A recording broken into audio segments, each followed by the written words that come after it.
तो जी welcome back friends.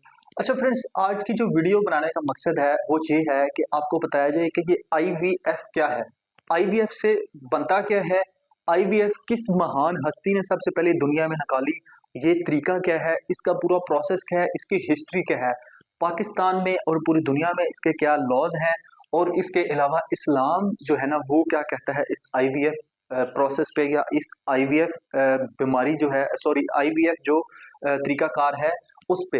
लेकिन friends, IVF की बात करें तो आईवीएफ जो है वो आपको सबसे पहले तो ये पता होना चाहिए इन्वर्टिव फर्टिलिटी है। ठीक है, इन्वर्टिव फर्टिलिटी इसका मतलब ये है कि ऐसे लोग या ऐसे कपल्स दुनिया में जो कि नेचुरल तरीके से बच्चा पैदा नहीं कर सकते या बांझपन का शिकार हैं, या ऐसे मेल जो जिनका स्पर्म कमजोर है, या ऐसी फीमेल जिनकी एग्स जो है वो प्रोड्यूस नहीं होते हैं और वो बांझपन का शिकार है, तो वो इस तरीका इलाज की तरफ जाते हैं। ठीक हो गया।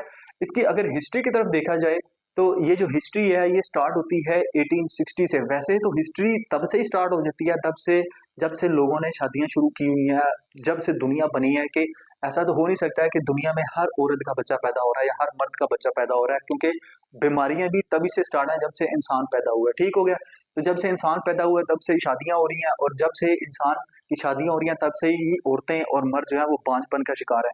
तो हिस्ट्री तो इसकी बहुत पुरानी है, लेकिन इसका इलाज 78 में जाके दरियाफ्त हुआ, जब एक इंग्लैंड का डॉक्टर और साथ उसकी को होस्ट डॉक्टर जो थी उसने, दोनों ने मिल के एक एक्सपेरिमेंट किया लैब के अंदर। 20 साल की मेहनत के बाद लुइस ब्राउन एक बेबी गर्ल पैदा की, जो कि दुनिया की पहली आईवीएफ बेबी गर्ल थी। ठीक हो गया, 1878 में। और इन दोनों ने, जो डॉक्टर था उसने अपना स्पर्म लिया, और जो उसकी को डॉक्टर थी डॉक्टर पिटीशा, उसने जो है ना वो अपने एग्स के थ्रू जो है ना ये सारा काम किया। और आज दुनिया जो है वो, अगर कोई कपल जो बांझपन का शिकार हैं या कोई भी ऐसे प्रॉब्लम्स रखते हैं, ठीक है, जेनेटिक प्रॉब्लम रखते हैं या वजाइनल इन्फेक्शन के प्रॉब्लम रखते हैं या कुछ भी रखते हैं, तो वो आईवीएफ की तरफ जाते हैं। तो ये सेहरा उन्हीं की तरफ जाता है जो कि उन दो डॉक्टर्स ने 1878 में ये लैब के अंदर परफॉर्म किया था टेस्ट। ठीक हो गया। ये तो इसकी हिस्ट्री होगी। अब आपको मैं बताता चलूं कि ये है क्या, प्रोसेस क्या होता है। देखिए, नेचुरल तरीके में अगर आप बच्चा पैदा करना चाहते हैं कपल, तो वो क्या होता है कि इंटरकोर्स करेंगे, और जो मेल है उसके स्पर्म जो है वो ओवरी के अंदर जाके एग्स के साथ मिलेंगे, वहां पे फर्टिलाइजेशन होगी, एक एम्ब्रियो बनेगा, और वो 9 मंथ के बाद जो ना वो आहिस्ता आहिस्ता एवोल्यूशन होगी और वो बच्चा एक प्रोड्यूस हो जाएगा। ठीक हो गया। ये तो एक नॉर्मल सा तरीका है नेचुरल तरीके से। लेकिन अगर एक मेल के स्पर्म कमजोर हैं या औरत जो है वो बांझपन का शिकार है, तो फिर कैसा होगा। फिर आईवीएफ की तरफ आएंगे ना, तो आईवीएफ के में क्या होता है कि सबसे पहले तो फर्ज लिया कि अगर एक औरत है उसके एग्स प्रोड्यूस नहीं होते, क्योंकि एग्स बेसिक चीज है जो है ना वो इस पूरे प्रोसेस में औरत के जो एग्स अंदर प्रोड्यूस होते हैं, तो उस औरत को सबसे पहले 14 दिन जो है वो हार्मोनल इंजेक्शन लगाए जाते हैं। हार्मोनल इंजेक्शंस में वो क्या होता है, उसमें हार्मोन ऐसे जो एग्स प्रोड्यूस करने वाले हार्मोन्स होते हैं ना, एफएसएच उनको बोला जाता है, वो लगाए जाते हैं। ठीक हो गया। फॉलिकल जो हार्मोन्स होते हैं वो लगाए जाते हैं। वो 14 दिन उसको टेस्ट किया जाता है, अंडर मतलब ऑब्जर्वेशन रखा जाता है डॉक्टर के, और जो है वो देखा जाता है कि ये जो एग्स अंदर प्रोड्यूस हो रहे हैं औरत के, वो किस मतलब लेवल के हैं, किस मतलब जगह पे हैं, और कितने इतने मतलब पावरफुल है कि वो जो है ना वो एम्ब्रियो बना सकें उस मर्द के स्पर्म के साथ। ठीक हो गया। 14 दिन उनको इस काम में रखा जाता है, और फिर उनका ब्लड टेस्ट करके जो है ना वो उस जो एग्स होते हैं उनका टेस्ट किया जाता है। जब आप ये कह लें कि वो जो औरत है एग्स प्रोड्यूस कर लेती है, और वो जो एग्स प्रोड्यूस करती है ना, नेचुरल तरीके से एक एग प्रोड्यूस होता है एक मंथ में, या दो होते हैं। ठीक हो गया साइंस के मुताबिक। लेकिन ये जो हार्मोनल इंजेक्शन लगाए जाते हैं एफएसएच, इसमें जो है ना वो आईवीएफ के अंदर तकरीबन 7 से 8 एग्स प्रोड्यूस किए जाते हैं, क्योंकि कोई पता नहीं होता, क्योंकि ये आर्टिफिशियल है ना। एक एग जो है ना वो वीक हो, दूसरा वीक हो, तीसरा वीक हो, कौन सा पावरफुल है जिसने जो है ना वो स्पर्म के साथ जाके जो है ना वो जीनी बनाना है या एम्ब्रियो बनाना है। तो 7-8 मुख्तलिफ किस्म के एग्स प्रोड्यूस किए जाते हैं। जब एग्स प्रोड्यूस हो जाते हैं तो फिर जो है वो मर्द का इस जो स्पर्म होता है या सीमन होता है वो निकाल के जो है वो लेबोरेटरी के अंदर उसको टेस्ट किया जाता है, और फिर जो है ना वो इन दोनों का एक ऐसा पैटर्न सेट किया जाता है उन दोनों को मिला के। और जब वो पैटर्न सेट हो जाता है तो फिर जो है वो दोबारा वापस इसको इंसर्ट बैक किया जाता है जो औरत होती है उसकी ओवरी के अंदर। ठीक है। और एक खास प्लेस में, एक पोजीशन में जाके वहां पे उसको रख दिया जाता है। और ये काम जो होता है ये आम तरीके से नहीं होता, इसकी सर्जरी करनी पड़ती है, ठीक हो गया। और सर्जरी जो है वो इसकी बहुत महंगी होती है और इसकी कॉस्ट होती है, और इसका आप ये कह लें कि इसमें आप ये कह लें कि आपको जो है ना एनेस्थीसिया किया जाता है, बेहोश करके जो है ना ये सारा काम किया जाता है। इसमें आपको कोई ऐसी तकलीफ नहीं होती है, लेकिन अगर आपको इसके खर्चे की बात बताऊं तो ये तकरीबन 5 से 15 हज़ार डॉलर का खर्चा होता है, ठीक हो गया। अब वापस जब उसको एम्ब्रियो जो है ना वो जब आपने फर्टिलाइज करवा दिया तो उसको इंसर्ट बैक किया जाएगा उस जो ओवरी है औरत की उसके अंदर। तो फिर देखा जाएगा कि अब ये जो है उसको दोबारा अंडर ऑब्जर्वेशन रखा जाएगा उस औरत को, और देखा जाएगा कि भाई इसमें जो अब एम्ब्रियो बन रहा है वो किस कंडीशन में है। उनको स्टेजेस के साथ जो है ना वो मेजर किया जाता है अल्ट्रासाउंड के थ्रू और ब्लड सेल्स के थ्रू, ब्लड टेस्ट जो होते हैं उनके थ्रू, ठीक हो गया।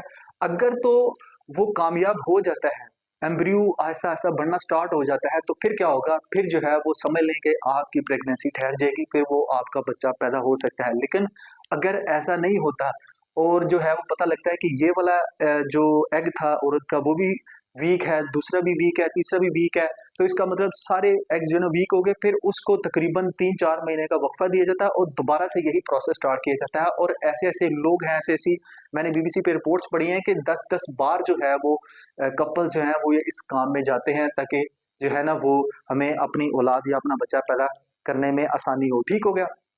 अब ये है था जहाँ पे हर चीज़ के फ़ायदे होते हैं वहाँ पे नुकसान भी होता है। तो सबसे बड़ा फ़ायदा तो उसका ये है कि जो लोग जिनके स्पर्म कमज़ोर हैं, जिसका किसी को वजाइनल इन्फेक्शन है या बांझपन का शिकार है, ठीक है? तो वो ये इस इलाज की तरफ जाते हैं। नुकसान क्या होते हैं? नुकसान इसका देखिए सबसे बड़ा ये है कि जिसकी वजह से पाबंदी भी है कई कंट्रीज़ में कि जब आप औरत की ओवरी के अंदर से एग निकालेंगे और मर्द का स्पर्म लेके उसको उस पैटर्न के मुताबिक सेट करते हैं ना, जिसको जिनीन बोलते हैं, ठीक है, फर्टिलाइजेशन जिसको बोलेंगे, तो उसके अंदर चेंजेस करनी पड़ती हैं। वो चेंजेस जो है ना कुछ डॉक्टर्स करते हैं ना जब, तो वो आप ये कह लें कि उस चेंजेस के ऊपर पूरे दुनिया में पाबंदी है, ठीक है। पाकिस्तान इवन में भी तकरीबन बहुत सारे फ्रांस, इटली वगैरह में पाबंदी ज्यादातर है, बाकी कंट्रीज में इतना नहीं है पाबंदी, क्योंकि वो ये कहते हैं कि आप एक किस्म का उस जो मटेरियल है उसका जो स्ट्रक्चर है आप उसी को चेंज कर रहे हैं बच्चे को, तो फिर तो वो बच्चा पैदा होने वाला कंडीशन ही नहीं रह सकती है जिससे जो है ना वो आप ये कह लें कि जी ये बच्चा हमारा है या किसी और का है, ठीक हो गया। ये प्रॉब्लम हो सकता है। नुकसान इसके ये हैं और इसमें कि आपको जो है ना वो बार बार सर्जरी करवा के आपको कोई इन्फेक्शन हो सकता है, कोई आपको ऐसी मतलब जो ट्रांसफर हो सकती है बीमारी वो लग सकती है, ये इसके नुकसान हैं, ठीक हो गया। इसके अलावा अगर हम देखा जाए कि पाकिस्तान में और इस्लाम के नुक्ता नज़र से क्या है, तो पाकिस्तान के अंदर इसकी इजाज़त ज़रूर है, ठीक हो गया, लेकिन कुछ शराइत के साथ इसकी इजाज़त है। और ये पाकिस्तान के अंदर भी जो है ना वो अभी फेमस होता जा रहा है और लोग जो है ना वो जान छुड़ाने के लिए भी जो है ना वो इस तरह कुछ करते हैं, इस तरीका इलाज की तरफ आते हैं, ठीक हो गया। इस्लाम क्या कहता है हमें इस बारे में, आईवीएफ के बारे में? इस्लाम देखें, अभी जैसे आपको मैं बताता चलूँ कि पाकिस्तान के अंदर एक ब्लड बैंक कराची में स्टार्ट हुआ था जो कि ठप हो चुका है, तो वही चीज़ इस्लाम में भी यही चीज़ है कि इस्लाम कहता है कि एक इस्लाम में ना ख़ानदानी निज़ाम सिस्टम होता है। इस्लाम ये कहता है कि जो मियाँ बीवी इंटरकोर्स करते हैं उन्हीं का जो बच्चा होता है वो उनका हकीकी बच्चा होता है। ऐसा नहीं हो सकता कि आप जो है वो किसी औरत के अंदर जो है वो औरत के अंदर किसी और मर्द का स्पर्म जो है वो दाखिल करें और फिर कहें कि जी वो बच्चा जो है ना वो उस मर्द का है और उस औरत का नहीं है। ऐसा नहीं है, इस्लाम का कॉन्सेप्ट इस तरीके से गलत है। इस्लाम सिर्फ इस चीज़ की इजाज़त देता है कि अगर आईवीएफ भी कर रहे हैं तो फिर उन दोनों का मियाँ बीवी होना ज़रूरी है, उन दोनों का निकाह होना ज़रूरी है। और ऐसा नहीं हो सकता कि आप जो है वो स्पर्म किसी और मर्द से ले लें और जो है ना वो एग्स किसी और औरत के प्रोड्यूस करवा के ले लें, ठीक है। ऐसा अगर करेंगे तो फिर तो वो ख़ानदानी सिस्टम नहीं हो सकता और इस्लाम इस चीज़ की कतई इजाज़त नहीं देता। ये बेसिक जो बुनियाद है जो इस्लाम के अंदर वो यही चीज़ है और इस्लाम भी इसी वजह से कहता है कि ठीक है आईवीएफ आप जो है करवा सकते हैं, लेकिन इन कंडीशंस के थ्रू जो कि मैंने आपको बताई है कि ख़ानदानी निज़ाम सिस्टम जो इस्लाम के अंदर है निकाह वाला, उसी को मद्देनज़र रखते हुए आप ये आईवीएफ करवा सकते हैं। आपको क्या लगता है कि आईवीएफ कैसा है, कैसे जो है ना वो इसका मतलब आपके पास क्या नॉलेज है इसके बारे में, हमारे पास जो है ना वो लाजमी अपनी फीडबैक शेयर करें। और आप जो है अगर कोई इन्फॉर्मेशन रखते हैं या आपने किसी को देखा है या आप कोई इन्फॉर्मेशन और ज़्यादा जानना चाहते हैं तो हमें इस कमेंट सेक्शन में ज़रूर बताएं। तो इंशाल्लाह नेक्स्ट किसी टॉपिक में मिलते हैं। अल्लाह हाफिज़।